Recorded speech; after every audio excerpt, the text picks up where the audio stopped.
J Ashoka Silva මගේ ගම්පැදේ තමයි සින්නපාඩුව. එතකොට අපි අපේ ගමේ ඉන්නවා කිමුදුන්කරුන් 70 වගේ විතර පිරිසක්.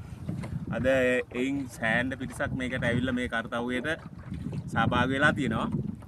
එතකොට මේකෙදි මේ සාමාන්‍ය දීවරයන්ගෙන් තමයි මේක වෙන්නේ. ඒ කියන්නේ ඒගොල්ලෝ නොදුනුවත්කම තමයි. ඒගොල්ලෝ හිතාමතා කරන්නේ නැහැ මේක.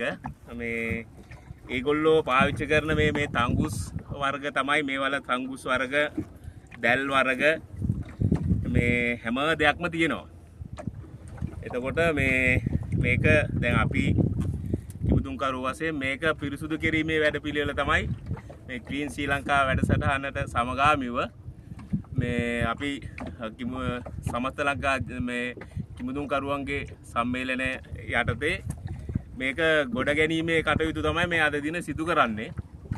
එතකොට අපිට සහයෝගය දෙන්න ඇවිල්ලා තියෙනවා මේ පාර්ලිමේන්තු මන්ත්‍රී අජිත් ගිහන් සහෝදරතුමයි නිමල් පතිරණගේ සහෝදරතුමත් ඇවිල්ලා තිනවා.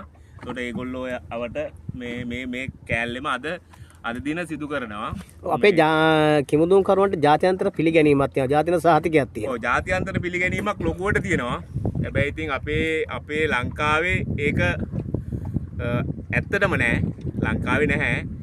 එතකොට මේ ජාත්‍යන්තර පිළිගැනීමක් ලොකුවට තියෙනවා. අපිට ජාත්‍යන්තර කියන්නේ කිමුදුන්කරුවන්ට ලයිසන් එකක් පවා දීලා තියෙනවා. පැඩි ලයිසන් එක කියලා එකට කියන්නේ. එතකොට එහෙම ලයිසන් එකක් තියෙනවා. ජාත්‍යන්තරේ ලොකු පිළිගැනීමක් තියෙනවා.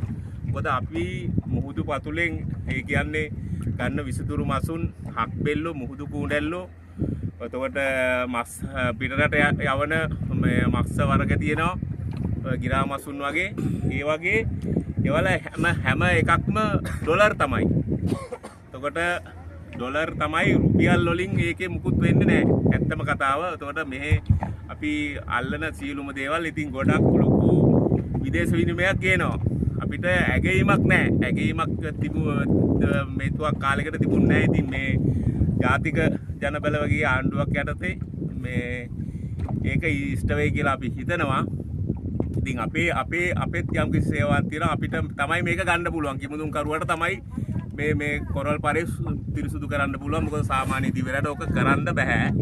එතකොට ඒ ටික අපි මේ ක්ලීන් ශ්‍රී ලංකා යටතේ ඒ වැඩසටහන යටතේ ඒ ටික ලංකාවේ වටේටම ආවරණය